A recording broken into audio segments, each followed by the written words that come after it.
اس حوالے سے 15 شعبان کا روزہ ہے, اس کو شب رات کا روزے سے نہ اٹیچ کریں, وہ میرا آپ کلپ دیکھ لیں.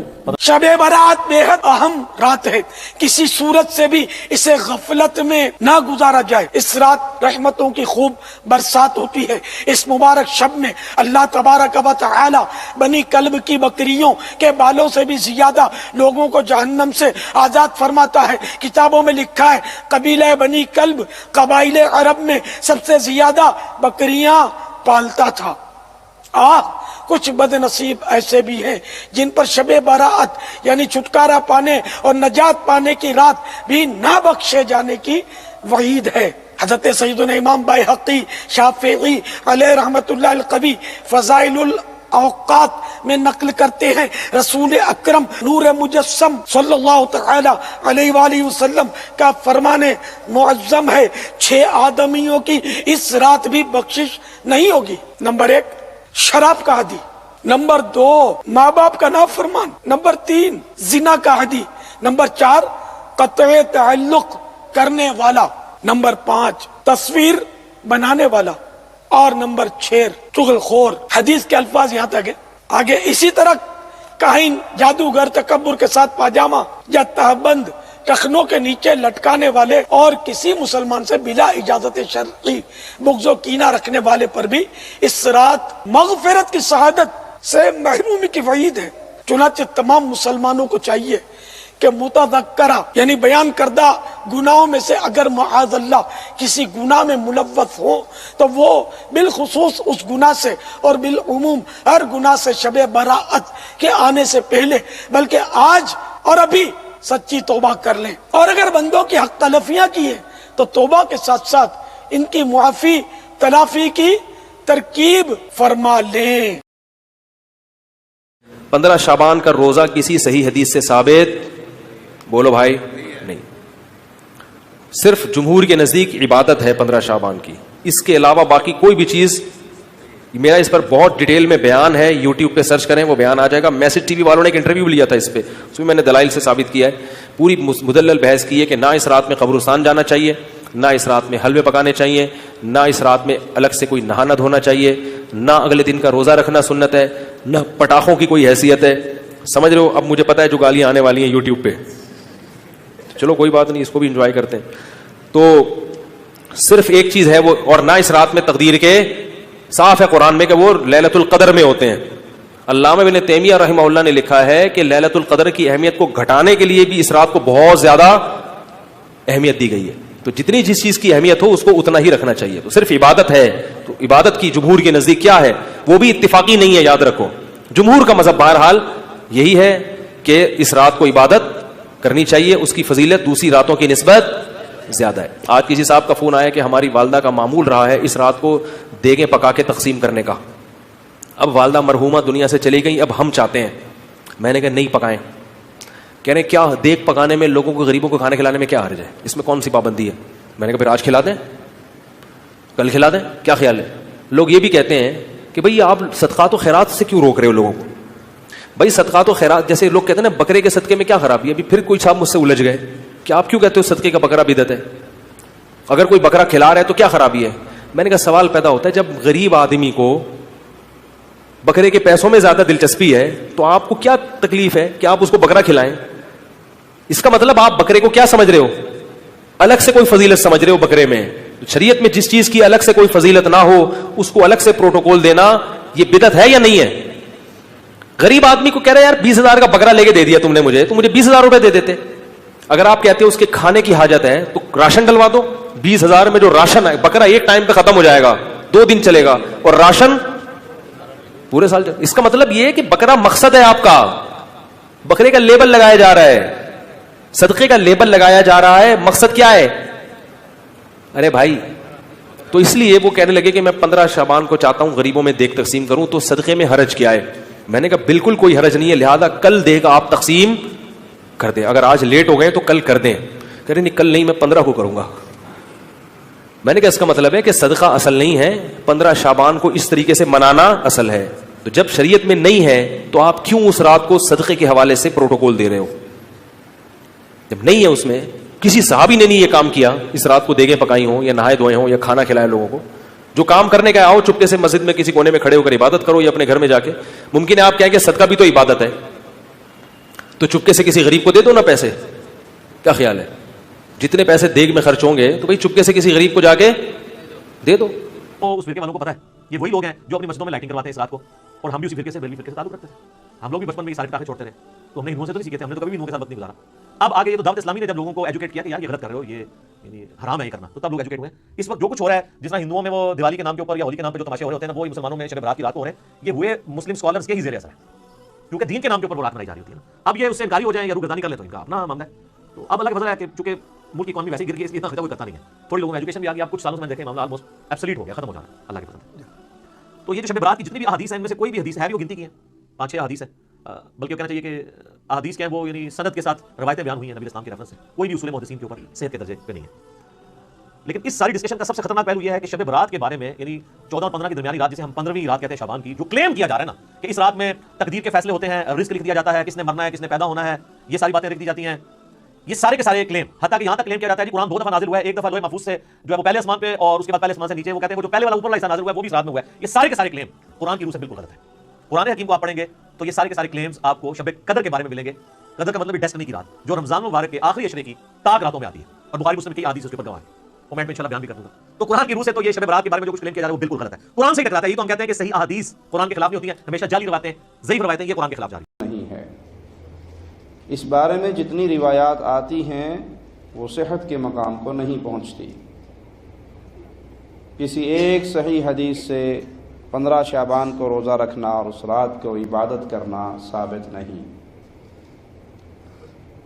کسی کے دل میں آ سکتا ہے کہ ثابت نہیں تو کوئی حرج نہیں ہے, تو کام اچھا, کام تو ثواب کا ہے, روزہ ہی رکھ رہے ہیں.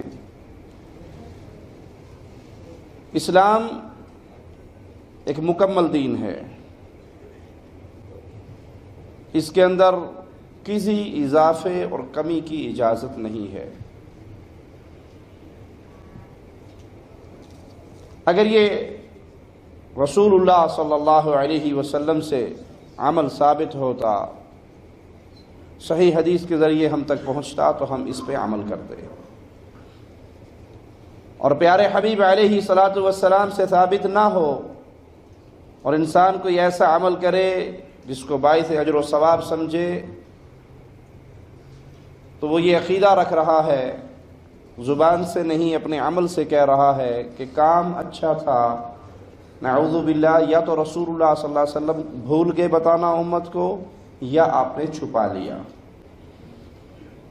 اور ایسا کہنے والا, عقیدہ رکھنے والا گمراہ انسان ہے. رسول اللہ صلی اللہ علیہ وسلم نے دین اسلام کی ایک ایک بات پہنچائی ہے. یہ عمل ہمارے ملکوں میں بڑے زور و شور سے ہوتا ہے, حلوے بھی پکتے ہیں, کھانے بھی چلتے ہیں, کسی دور میں پٹاخے بھی بجا کرتے تھے. ساری ساری رات نوجوان بارود لے کر اور پوٹاس لے کر گلیوں کے اندر پٹاخے مارتے ہوئے, جی شعبان کا مہینہ ہے, اس کی خوشی ہے. دین اسلام اللہ کی دی ہوئی, بھیجی ہوئی ایک ایسی زندگی گزارنے کے لیے رہنما شریعت ہے جس کے اندر اب کوئی اضافہ نہیں ہو سکتا, اور یہ عمل اضافہ ہے. اگرچہ اچھا ہے, کوئی یہ کہے کہ اچھا ہے روزہ رکھنا, بری بات تو نہیں, ہم بھی کہیں گے اچھا ہے, لیکن یہ اسلام اور دین تب بنتا جب رسول اللہ صلی اللہ علیہ وسلم کر کے دکھاتے اور پیارے حبیب کے پیارے اصحاب اس پہ عمل کرتے. جب یہ عمل نہ رسول اللہ صلی اللہ علیہ وسلم سے ثابت ہے کسی صحیح حدیث سے, اور نہ آپ کے پیارے اصحاب سے ثابت ہے, آپ کی نظر میں کتنا ہی اچھا ہو. اس کی مثال بالکل یوں ہے, کوئی ایک رکعت میں 2 کی بجائے 3 سجدے شروع کر دے, وہ تیسرا سجدہ اسے ہلاک کرے گا. وہ کہے میں کام تو اچھا کر رہا ہوں, تسبیحات, اللہ کا نام, ذکر زیادہ ہی کیا نا, کم تو نہیں کیا. ہم کہیں گے کہ آپ نے دین اسلام میں اضافہ کیا ہے.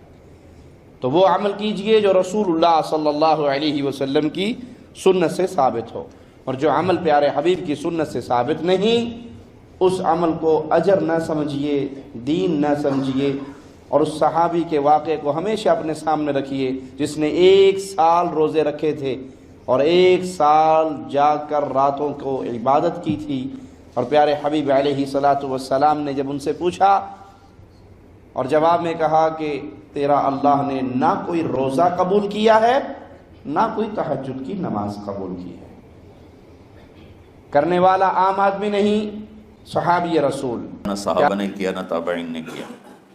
عجیب و غریب عبادات گھڑ لی ہیں، عجیب و غریب اس کے اعمال بنا لیے ہیں اپنی طرف سے، اور مسجدیں بھری ہوتی ہیں اور روشنیاں لگی ہوتی ہیں اور آتش بازی ہو رہی ہوتی ہے۔ میرے نبی نے اس رات کی فضیلت بتائی، عمل کوئی نہیں بتایا۔ جیسے یہاں کوئی صلاۃ تسبیح کی جماعت کرا رہے ہوتے ہیں، کوئی اجتماعی تہجد پڑھ رہے ہوتے ہیں، کوئی دیگیں چڑھا رہے ہوتے ہیں، کوئی آتش بازی کر رہے ہوتے ہیں، تو وہ اس میں اتنا غلو ہو گیا ہے کہ یہ بھی ٹھیک نہیں۔ اور کچھ علماء نے اس کے رد میں اس کا اتنا انکار کیا ہے کہ اس رات کی کوئی فضیلت ہے ہی نہیں، یہ بھی ٹھیک نہیں۔ اس بیچ کا راستہ، اس رات کی فضیلت میں جتنی احادیث ہیں وہ ضعیف ہیں، لیکن اتنی کثرت سے ہیں کہ ان سب کا مل کر جمع ہو کر کم از کم وہ حسن لغیر ہی تک تو پہنچ جاتی ہیں۔ اور ابن عثیمین رحمۃ اللہ علیہ نے بھی یہ لکھا ہے کہ زیادہ سے زیادہ ان احادیث کے مجموعے سے، چونکہ اگرچہ ضعیف ہیں لیکن کافی زیادہ ہیں، تو وہ حسن لغیر ہی تک پہنچ جاتی ہیں۔ تو حسن لغیر ہی سے کوئی عمل ثابت نہیں ہوتا، عمل ثابت ہوتا ہے صحیح حدیث کے سے۔ ایک احادیث کی کثرت سے روایات اور ایک امت کا عمل، کہ امت کا بہت بڑا طبقہ صدیوں سے اس رات کا اہتمام کر رہا ہے، لیکن کچھ عرصہ پہلے تک اہتمام تھا دن میں روزہ رکھنا، رات کو کوئی نوافل پڑھ لینا، کوئی 2 چار زیادہ پڑھ لینا، لیکن اب یہ ڈھول تماشے جو اب شروع ہوا ہے اس کا تو کوئی وجود ہی کوئی نہیں ہے۔ تو اس رات کو اللہ تعالیٰ نے مبارک بنایا، اور حدیث پاک میں آتا ہے کہ اللہ تعالیٰ اس رات میں ساری دنیا کے لوگوں کی بخشش فرماتا ہے سوائے 5 آدمیوں کے، 5 کے سوا سب اہل ایمان کی بخشش ہو جاتی ہے۔ مشرک، المشرک، پہلا مشرک، دوسرا مشاحن، مشاحن کیسے کہتے ہیں؟ دل میں بغض رکھنے والا، کینہ رکھنے والا۔ تیسرا مسبل ازارہ، اپنے پاجامے شلوار چادر کو ٹخنوں سے نیچے تک لے جانے والا، لیکن ایک شرط کے ساتھ کہ وہ تکبر کی وجہ سے ہو، سستی کی وجہ سے ہے، غفلت کی وجہ سے ہے۔ چونکہ جب آپ نے ایک مرتبہ اس کے بارے میں بات کی تو حضرت ابوبکر صدیق نے کہا یا رسول اللہ، میری چادر، عرب چادر باندھتے تھے جیسے ہمارے پنجاب کا لباس چادر تھا، اب وہ کم ہو گیا، ہماری تو بزرگ عورتیں بھی اور مرد بھی سب چادر باندھتے تھے، شلوار کا تو کسی کو پتہ ہی نہیں ہوتا تھا ہمارے بچپن میں۔ یہ تو پھر آہستہ آہستہ جب تعلیم آئی تو شلوار دیہاتوں میں بھی اور شہروں میں عام ہو گئی۔ تو اگر وہ اس لیے لٹکا رہا ہے کہ طبیعت میں تکبر ہے، پھر اس وعید کا وہ حقدار ہے۔ اگر ویسے اس کی نیچے جا رہی ہے تو میرا مالک ایسا، وہ تو ہے ہی رحیم و کریم، ہے ہی رحیم و کریم، ہے ہی رحیم و کریم، صرف شلوار نیچے لٹکانے سے وہ اتنی شدید سزا دے، اگر اس کے پیچھے تکبر ہے، پھر ہے یہ تکبر نہیں ہے تو انشاءاللہ وہ اس سے محفوظ ہوگا۔ تو اپنی چادر کو لٹکانے والا، لیکن بشرط تکبر، کتنے ہو گئے؟ عاق لوالدیہ، ماں باپ کا نافرمان، نافرمان ایسا کہ دکھ دینے والا۔ چھوٹی موٹی اونچ نیچ تو ہر بچے سے ہو جاتی ہے، نہیں، جن نے والدین کو ٹکڑے ٹکڑے کر دیا ہو اور ان کو دکھ دے دے دے دے کے ان کا سینہ چیر دیا ہو، چونکہ آپ کہتے ہیں پرزے پرزے کرنا کسی چیز کو، تو اپنے دکھ دے کر اپنی بدتمیزی کے ساتھ اس نے ماں باپ کا دل زخمی کر دیا ہو، ایک یہ نہیں معاف ہوتا۔ 5واں مدمن خمر، مسلسل شراب پینے والا، مستقل جو شراب کا عادی ہو، ان 5 کو مؤخر کر دیا جاتا ہے۔ معافی نہیں ہونے کا مطلب یہ نہیں کہ اللہ تعالیٰ کبھی معاف نہیں کرے گا، معافی نہ ہونے کا مطلب یہ ہے کہ یہ 5 ایسے گناہ ہیں کہ اس کی وجہ سے بخشش رک جاتی ہے۔ اگر وہ شرک سے نکل آئے، وہ کینہ سے نکل آئے، وہ تکبر سے نکل آئے، وہ والدین کی نافرمانی سے نکل آئے، شراب چھوڑ دے تو ان کی بھی بخشش ہو جاتی۔ جب کوئی توبہ کرے گا فوراً بخشش ہو جائے گی۔ نہ 15 شعبان کی ضرورت ہے، نہ لیلۃ القدر کی ضرورت ہے، نہ بیت اللہ جانے کے ساتھ توبہ کی شرط ہے۔ جہاں بھی وہ بیٹھ کے توبہ کرے گا، جس لمحے میں کرے گا، اسی وقت اس کی توبہ قبول ہوگی اور اللہ اس کے پچھلے سارے گناہوں کو معاف فرما دے گا۔ دن کا روزہ، رات کا قیام، زیادہ سے زیادہ قیام سے مراد نوافل ہیں، کوئی گھر میں پڑھ لے، کوئی مسجد میں پڑھ لے۔ نوافل، نفلی عبادات گھر میں ہی افضل ہوتی ہیں۔ میرے نبی سنتیں ہمیشہ گھر سے پڑھ کے آتے تھے۔ تہجد اپنے گھر میں پڑھتے تھے، مسجد میں نہیں پڑھتے تھے، سوائے اعتکاف کے آپ اپنے نوافل سنتیں سب گھر میں پڑھتے تھے اور مسجد میں صرف فرض آ کے ادا فرماتے تھے، اور اس کے بعد بیٹھنا ہوتا تھا تو بیٹھ جاتے تھے، اٹھنا ہوتا تھا تو اٹھ جاتے تھے۔ تو اعتدال اللہ کو ہر چیز میں پسند ہے۔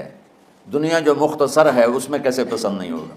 آخرت جیسے معاملے میں بھی اللہ ہم سے کہہ رہا ہے اعتدال، امتن وسطا۔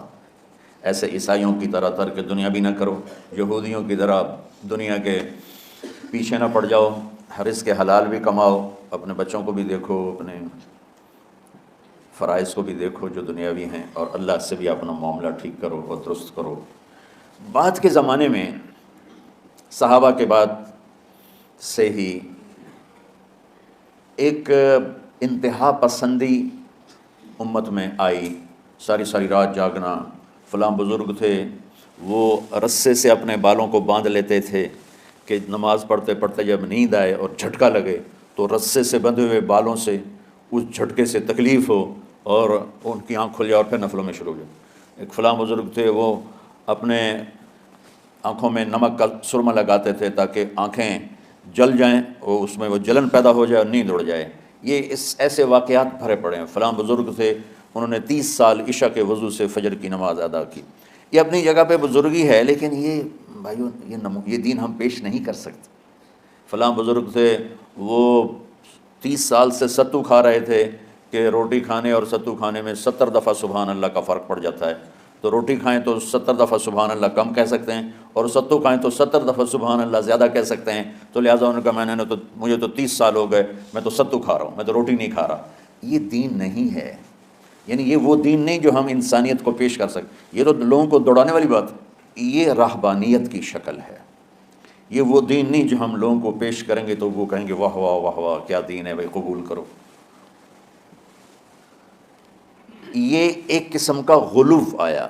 میں ایک حدیث سناتا ہوں، بخاری شریف میں بھی ہے، مجھے اب ہر شے بھول گئی، لیکن وہ ہے نہی الغلو، اس طرح کر کے آپ لوگ زیادہ جانتے ہوں گے جو پڑھ رہے ہیں کہ غلو سے نہیں۔ حدیث آپ کو سب کو یاد ہوگی کہ 3 صحابہ آئے اللہ کے نبی کے گھر اور پوچھا کہ اللہ کے نبی رات کیسے گزارتے ہیں؟ تو گھر والوں نے کہا سوتے بھی ہیں، جاگتے بھی ہیں، کھاتے بھی ہیں۔ تو وہ تینوں آپس میں کہنے لگے وہ تو نبی ہیں، سوئیں بھی تو کوئی بات نہیں، اور شادی ہے کوئی بات نہیں، ہم تو نبی نہیں، ہمیں تو کچھ کرنا چاہیے۔ ایک نے کہا کہ میں ساری زندگی روزہ نہیں چھوڑوں گا، ایک نے کہا کہ میں ساری زندگی سوؤں گا نہیں، ایک نے کہا میں ساری زندگی شادی نہیں کروں گا۔ تو دیکھنے میں تو واہ واہ کیا بڑی بزرگی ہے بھائی، بڑے بزرگ ہیں۔ ہمارے نبی کو پتہ چلا آپ نے تینوں کو بلا لیا، کہا تم مجھ سے زیادہ اللہ سے ڈرنے والے ہو، میں تم سے انا اتقاکم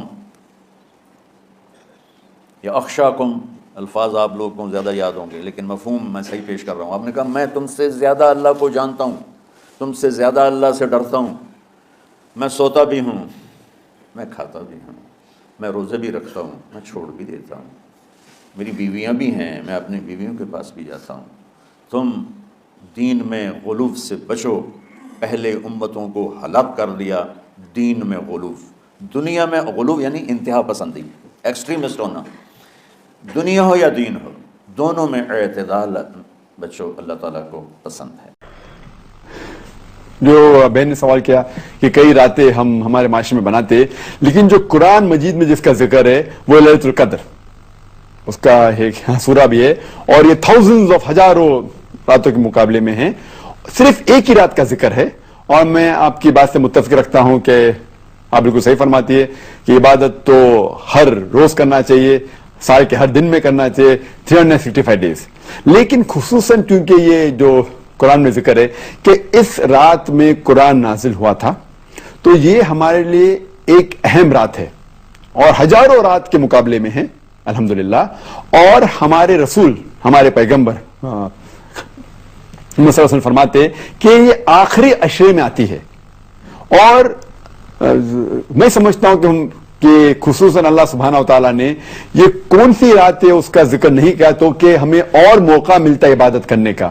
تو ہم یہ آخری عشرے میں رمضان کے آخری 10 دنوں میں خصوصاً کہتے ہیں کہ it should be alternate, it should be odd days, یا 21ویں رات ہو یا 23ویں یا 25ویں یا 27 یا 29ویں رات، ان ایک راتوں میں ہوگا. اور کیونکہ ہمیں پتا نہیں کہ رمضان کبھی ایک دن لیٹ شروع ہوتا ہے، ایک دن پہلے شروع ہوتا ہے، تو اسی لیے ہم سب 10 رات اگر عبادت کریں گے سب سے بہتر ہے. یا خصوصاً جو آلٹرنیٹ نائٹس ہے 21ویں، 23، 25ویں، 27، 29، تو ہمیں موقع ملتا ہے اور عبادت کرنے کا. لیکن اس وقت آپ جو عبادت کریں گے آپ کا جو ثواب ہے وہ کئی زیادہ ہوگا. تو اسی لیے اللہ کے رسول نے کہا کہ ہمیں ڈھونڈنا چاہیے کہ یہ رات جو ہے آخری عشرے میں ہمیں ڈھونڈنا چاہیے تو کہ عبادت کرنے کا موقع ہے. اور عام طور پہ عبادت کرنے کا ثواب تو ملے گا، لیکن خصوصاً رمضان میں ثواب اور ملے گا، کیونکہ جیسے ہم جانتے ہیں کہ وہ شیطان، اللہ سبحانہ و تعالیٰ شیطان کو قید کرے اور رکھتا ہے، تو ہمیں اور ثواب ملے گا. اور خصوصاً رمضان کے اندر آخری عشرے میں اور ثواب ملے گا. اور خصوصاً جو آلٹرنیٹ نائٹ سے 21ویں، 23، 25، 27، 29، ان راتوں میں اور ثواب ملے گا. اسی لیے ہمیں ان راتوں میں کوشش کرنا چاہیے کہ جاگنا چاہیے اور عبادت کرنا چاہیے. لیکن سال کے اس کا مطلب یہ نہیں کہ باقی دنوں باقی رات میں عبادت نہیں کرنا چاہیے، ہر روز کرے تو بہت اچھا ہے الحمدللہ. لیکن کئی راتیں جو باقی ہمارے معاشرے میں بنائی جاتی ہے اس کی دلیل کوئی صحیح حدیث میں نہیں ہے. جو دلیل صرف ہمیں ملتی ہے وہ ہے خصوصاً لیلۃ القدر کے بارے میں. Hope that answers the question. ایک یہ بھائی نے کویسچن کیا کہ یہ 15ویں شب جو مسلمان جاگتے ہیں شعبان کی، اس کی شرعی حیثیت کیا ہے؟ دیکھیں دوسرے دلائل سے قطع نظر میں آسان سی بات آپ کو سمجھاتا ہوں. مسند امام احمد بن حنبل کی روایت ہے کہ وَمَا رَآهُ الْمُؤْمِنُونَ حَسَنًا فَهُوَ عِنْدَ اللَّهِ حَسَنٌ، جسے مسلمان اچھا سمجھیں وہ اللہ تبارک و تعالیٰ کے نزدیک بھی اچھا ہے. اور مسلمان سے مراد سب یہاں پر شامل ہیں، یعنی اس میں مفتیان کرام بھی ہوں، علماء ہوں، مشائخ ہوں اور عوام ہوں، صرف عوام کا نہیں ہے اعتبار. تو اس کا مطلب دیکھیں اب یہ 15ویں شب بے شمار علماء اس میں شامل ہوتے ہیں، مفتیان کرام ہیں، اس کی باقاعدہ امت کو اجازت دی گئی ہے. اس کو جائز طریقے سے اللہ تعالیٰ کی عبادت میں توبہ کرتے ہوئے خوف خدا کے ساتھ گزارا جائے تو اس سے وہی منع کرے گا جو مزاج شرع سے ناواقف ہوگا، کیونکہ ہر زمانے کا عرف بدلتا ہے، لوگوں کی طبیعتیں، ان کی کیفیات بدلتی ہیں، اور ہر دور میں علماء نے لوگوں کی طبیعتوں اور کیفیات پر بہت ساری چیزوں کی بنیاد رکھی ہے. مثال کے طور پہ جتنے بھی آپ مساجد لے لیں، کسی بھی مکتب فکر کی لے لیجئے، اس پہ گنبد اور مینار آپ کو ضرور نظر آئے گا. آپ ذرا پوچھئے گا یہ کیوں بنایا گیا تھا، اس کے پیچھے بھی عرف کار فرما تھا. اسی طریقے سے قرآن پاک پہ زبر زیر پیش لگانا، اسی طریقے سے مدارس کا قیام، پھر ان کے سلیبس کا انتخاب. اسی طرح ہر مسجد کو آپ دیکھ لیں، پکی مسجد ہے اس کی ڈیکوریشن کی جاتی ہے، سجایا جاتا ہے. مسجد کے اندر مطلب کارپیٹس ہیں، قالین ہیں، یہ پہلے کبھی بھی نہیں تھے. کیوں ایسا کیا گیا؟ تو اس کا مطلب یہ ہوا کہ عرف بہت بڑا کردار ادا کرتا ہے. اس لیے ہم گزارش کرتے ہیں جو لوگ اس کے منع میں شدت کرتے ہیں کہ خدارہ لوگوں کو آنے دیں. لوگ تو ویسی مسجدوں میں نہیں آتے. ہاں یہ میں ضرور عرض کروں گا کہ اس میں خرافات میں حصہ لینا وہ بالکل غلط ہے، اور ایسے ہی مسجدوں میں آ کے صرف نوافل پڑھ کے نکل جانا یہ بھی مطلب زیادہ فائدہ مند نہیں ہوگا. بلکہ بہتر یہ ہے کہ درس قرآن کا اہتمام ہو، درس حدیث کا ہو، اصلاحی بیانات ہوں تاکہ لوگ جمع ہوں. صلاۃ التسبیح کے نام پہ جمع کر لیں یا نوافل وغیرہ کے نام پر جگ در جگ لوگ آ جائیں گے شوق میں، اور پھر وہاں اچھا اصلاحی بیان ہو تاکہ لوگ فرض نمازوں کی طرف آئیں. ان اوقات کو کیش کرنے کی ضرورت ہے، ان کو ضائع کرنا یہ بالکل مناسب نہیں ہے. قوم کبھی باز نہیں آئے گی. اصول شرع آپ دیکھ لیجئے، نبی کریم صلی اللہ علیہ وسلم تشریف لائے، جو رسومات، جو کام قرآن و حدیث کے بالکل خلاف تھے، مزاج شرع کے خلاف، انہیں بالکل لیا مٹا دیا. اور جو خلاف نہیں تھے، تھوڑے بگڑے ہوئے، ان کو مٹایا نہیں ہے، ان کی اصلاح کی گئی ہے. جو اہل علم سن رہے ہیں، باعث سلم کیوں نبی کریم صلی اللہ علیہ وسلم نے جائز رکھی تھی اس سے ذرا مجھے بتائیں. اور پھر بعد میں صحابہ کرام نے بیع استثناء کیوں جائز قرار دی تھی، اسی کیا وجہ تھی؟ تو خلاصہ کلام یہ ہے کہ لوگوں کی عادت، ان کے مزاج کو دیکھا جائے. اس وقت لوگوں کی یہ مزاج اور عادت بن چکا ہے، اس کو اچھے انداز سے ڈیل کرنا چاہیے تاکہ لوگ دین کی طرف بھی آئیں اور تنفر پیدا نہ ہو، مسائل پیدا نہ ہو۔ امید ہے کہ اگر سمجھداری سے غور و تفکر کیا جائے تو ہماری بات میں تھوڑا بہت آپ کو وزن ضرور محسوس ہوگا۔ ہمارے ہاں یہ رات یعنی شعبان میں خاص طور پر 15 شعبان کی رات شب برات کے نام سے مشہور ہے، جس کو شب رات کہتے ہیں۔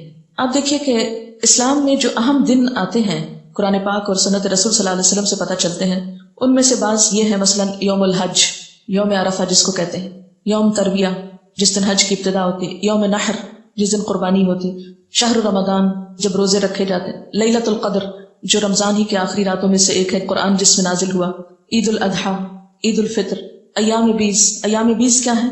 ہر مہینے کے 13، 14 اور 15، یعنی ایک 14ویں سے پہلے کی رات اور ایک 14ویں کے بعد کی رات۔ ان کے جو دن ہیں یعنی 13 کا دن، پھر 14 کا دن اور 15 کا دن، ان دنوں میں روزہ رکھنا جو ہے وہ مسنون ہے، یعنی ہر مہینے جو شخص روزے رکھنا چاہے وہ ان 3 دنوں میں رکھے۔ ان کو ایام 20 اس لیے کہتے ہیں کہ ان کی راتیں بھی روشن ہوتی ہیں۔ پھر اسی طرح یوم الجمعہ، اس کی فضیلت آئی ہے، سورۃ الجمعہ بھی ہے۔ اسی طرح ایام تشریق ہیں، یا کچھ اور دن بھی ہو سکتے ہیں جن کا براہ راست ذکر جو ہے وہ قرآن پاک میں نہیں آیا، لیکن شب برات کا نام نہ کہیں قرآن میں آیا ہے اور نہ کہیں حدیث میں آیا۔ شب برات نہ قرآن میں نہ حدیث میں۔ اس کی ایک وجہ تو یہ بھی ہو سکتی ہے کہ اس کا یہ جو لفظ ہے شب، یہ عربی کا لفظ ہی نہیں ہے، یہ کس کا لفظ ہے؟ فارسی کا لفظ ہے۔ اور اگر اس کے آگے رات لگاتے ہیں، شب رات، تو رات بھی عربی کا لفظ نہیں۔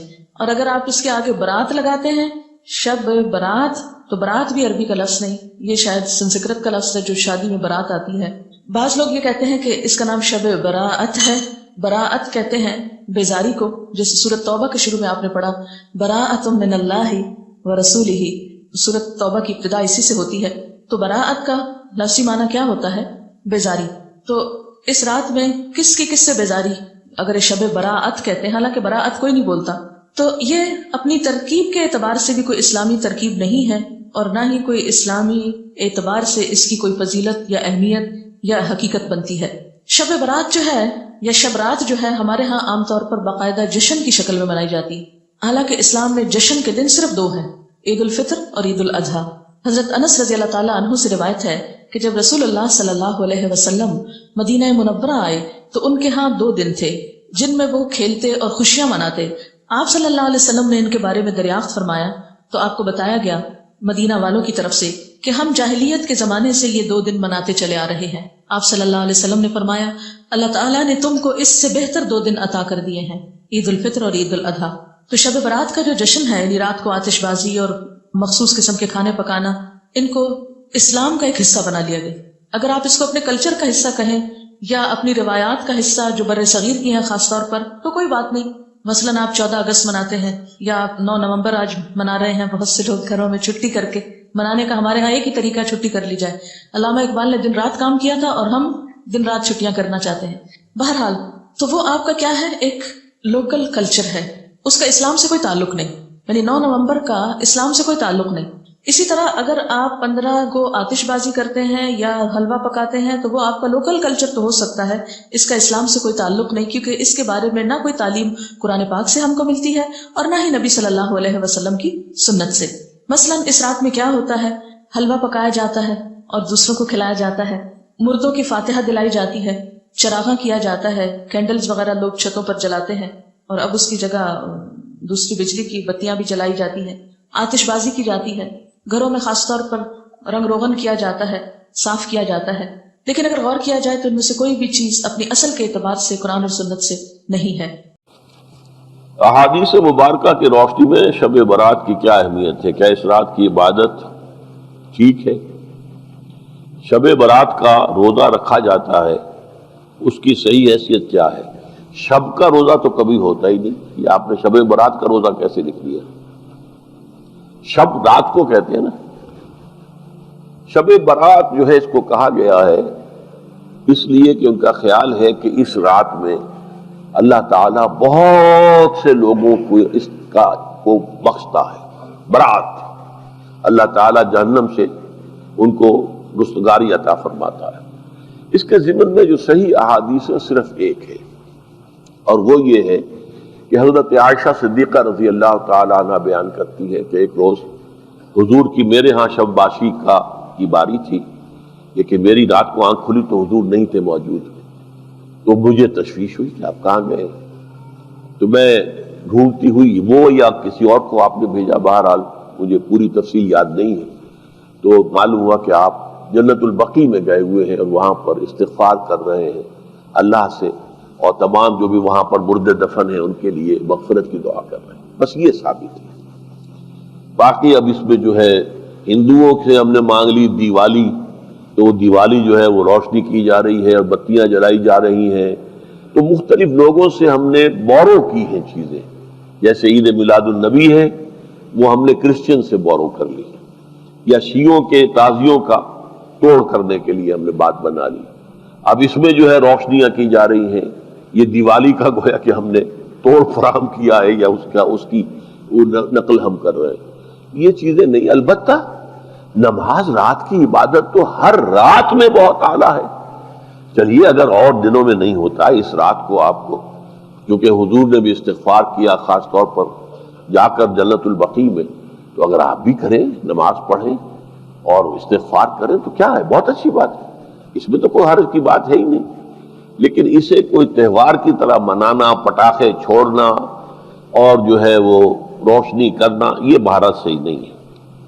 روزہ بھی چونکہ 15ویں شب ہوتی ہے، 15واں دن ہوتا ہے، پھر اس اعتبار سے حضور کے معمولات میں تھا کہ آپ ہر مہینے کی 13، 14، 15 تاریخوں میں روزہ رکھتے تھے، تو اگر آپ یہ نیت کر کے روزہ رکھ لیتے ہو کیا کہنے ہیں، نور علی نور ہے، اور روزہ کسی وقت بھی نفلی روزہ رکھا جائے اللہ تعالیٰ قبول فرمائے گا۔